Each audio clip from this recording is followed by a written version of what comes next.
আসসালামু আলাইকুম সুপ্রিয় দর্শক, দেশ এবং দেশের বাইরে থেকে যারা আমাদের এই প্রোগ্রামটি দেখছেন সকলকে জানাই ঈদ উল ফিতরের আন্তরিক শুভেচ্ছা ও ঈদ মোবারক। আরিয়াল টিভির বিশেষ আয়োজন সমাজকর্মী ও সংগঠকদের ভাবনার অনুষ্ঠানের আজকের পর্যায়ে আমাদের অতিথি হিসাবে আছেন মোহাম্মদ নিতুল মাতবর। সরাসরি চলে যাব তার কাছে। কেমন আছেন? আলহামদুলিল্লাহ। তো এবারের ঈদটা কেমন কাটলো আপনার? এই তো ভালো। তো প্রতি বছর যেভাবে ঈদটা পালন করে আসছেন, এবারও কি এরকমই কাটিয়েছেন না ব্যতিক্রমী কিছু? না, এবারে ঈদটা আমাদের কাছে একটু ব্যতিক্রম লাগছে আমার কাছে। যেমন এবার ঈদটা আমি আমার কিছু সহপাঠী, কিছু ভাই ব্রাদার, কাছের ভাই ব্রাদার তাদেরকে পাইছি, এই কারণে ভালো লাগছে, একটু অন্যরকম। আসলে ঈদের আনন্দটা সেখানেই যখন বন্ধু বান্ধব ভাই ব্রাদার সবাই একত্রে মিলে আমরা ঈদটা উদযাপন করি। তো কিছু প্রশ্ন চলে যায় আবারও।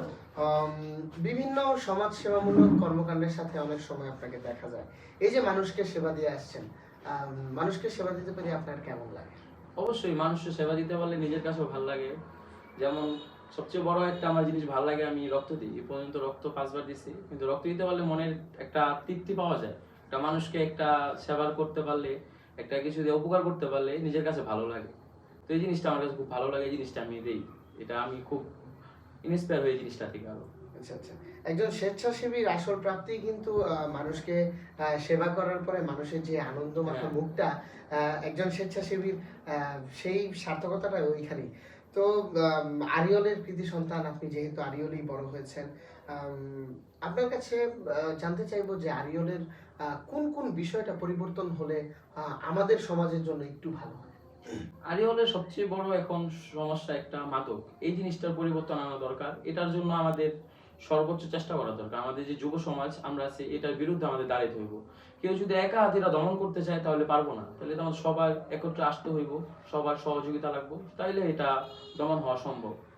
আসলে আমাদের যেই পরিমাণ আমাদের অঞ্চলে মাদকের আধিপত্য চলছে, এটা যদি নির্মূল না হয় ভবিষ্যতে যে কোন পর্যায়ে চলে যাবে সেটা বলা যায় না। তো ঈদে সবচেয়ে বেশি কাকে মিস করেন? ঈদে সবচেয়ে বেশি মিস করি আমার শৈশবের যে ভাই ব্রাদার ছিল, তাদের অনেক বেশি মিস করি। যারা এখন প্রবাসে আছে তাদেরই অনেক বেশি মিস করি। আরিয়ন টিভির মাধ্যমে তাদের কিছু বলতে চান কিনা? তাদের ঈদ মোবারক জানাতে চাই। আর হ্যাঁ, সেটা তো অবশ্যই। তো আরেকটা বিষয় কিন্তু আমরা লক্ষ্য করতে পেরেছি যে বাংলাদেশে যখন ভয়াবহ বন্যা হয়েছিল, তখন আপনাদের বেচ সহ বিভিন্ন বেচের সহযোগিতায় এবং সমগ্র আরিয়লবাসী, দেশ এবং দেশের বাইরে যারা আছেন সকলের সহযোগিতায় আপনারা একটা ফান্ড কালেক্ট করে তাদের কাছে গিয়ে, তাদের ঘরে ঘরে গিয়ে সেবা পৌঁছে দিয়ে এসেছিলেন। আমরা কিন্তু দেখেছি। তো সেই অভিজ্ঞতা থেকে আপনি কি বলতে চান? অভিজ্ঞতা বলতে মানুষের কষ্ট দেখলে আমাদের খারাপ লাগে। তো সেই বিষয়টা হলো, আমাদের যে বেচটা আছে, আমাদের 19-এর বেচ, এই আমার কিছু ফ্রেন্ড আছে, ওরা খুব মানে এটা বলতে অনেক আগ্রহী। ওরা এই জিনিসটা কি সবার সাথে কালেকশন করব, সবার হেল্প করার জন্য, সহযোগিতা করার জন্য ওরা খুব আগ্রহী।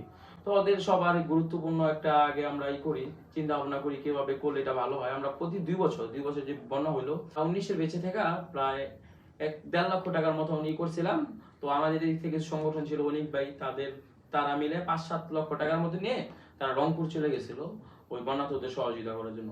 আর পরবর্তী যে স্টেপে আমরা সহযোগিতা করলাম, ওইটা হলো পুরো আরিওল যে সকল সংগঠন ছিল, তো ওখান থেকে প্রায় হিউজ পরিমাণ, প্রায় অনেক টাকা, 8-10 লাখের মতন, ওইটা নিয়ে প্রায় আমরা লক্ষ্মীপুর আমরা নিজেরাই সবাই ট্রলার ভাড়া করে সব সামান নিয়ে ওখানে গিয়ে নিজেদের মানে গরিবদের, যারা বন্যার্থদের অসহায়, তাদের কাছে আমরা সহযোগিতা করছি। এই জিনিসটা খুব আমাদের ভালো লাগছে। এই জিনিসগুলা মনে শান্তি অনেক।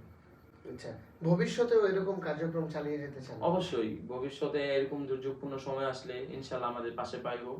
হ্যাঁ, সবসময় আমরা সহযোগিতা করার চেষ্টা করব।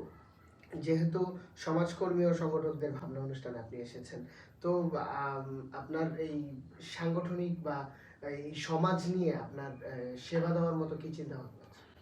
সমাজের সকল সুবিধা অসুবিধায় থাকার চেষ্টা করব। অবশ্যই সমাজে অনেক দুর্যোগপূর্ণ সমস্যা আসে, ওই সমস্যাগুলোতে নিজেকে মেলে ধরার চেষ্টা করব। হ্যাঁ, যতটুকু নিজের সাধ্য আছে হেল্প করার চেষ্টা করব। তো আমরা কিন্তু একেবারেই শেষ পর্যায়ে চলে যাচ্ছি। আজকে এই ব্যতিক্রমী আরিয়ল টিভির সমাজকর্মী ও সংগঠকদের ভাবনার অনুষ্ঠানে এসেছেন, কেমন লাগছে আপনার কাছে? আলহামদুলিল্লাহ, ভালো লাগছে। এইসব আয়োজন ভালো লাগে। তো আমরা কিন্তু আজকে একেবারেই শেষ পর্যায়ে, এই সমাজের জন্য আপনি শর্ট কোনো মেসেজ দিতে চান কিনা? এই সমাজের জন্য সবচেয়ে বড় মেসেজ, মাদক ছাড়তে হইব। আর আমরা এখন খেলাধুলা একদমই ভুলে গেছি। হ্যাঁ, মাদক ছেড়ে মাঠে যেতে হইবে। আমাদের মাঠ এখন খালি পড়ে থাকে, সবাই মোবাইল ফোন এইসব নিয়ে ব্যস্ত থাকে। আমরা চাই সবাই খেলাধুলার প্রতি একটু আগ্রহ হোক। তো দর্শক, আমরা কিন্তু একেবারেই শেষ পর্যায়ে। আজকের মতো বিদায় নিতে চাই এখান থেকেই। দেখা হবে পরবর্তী কোনো ভিডিওতে। সে পর্যন্ত সবাই সুস্থ থাকবেন, ভালো থাকবেন এবং আবারও সকলকে জানাই ঈদ উল ফিতরের আন্তরিক শুভেচ্ছা। ঈদ মোবারক।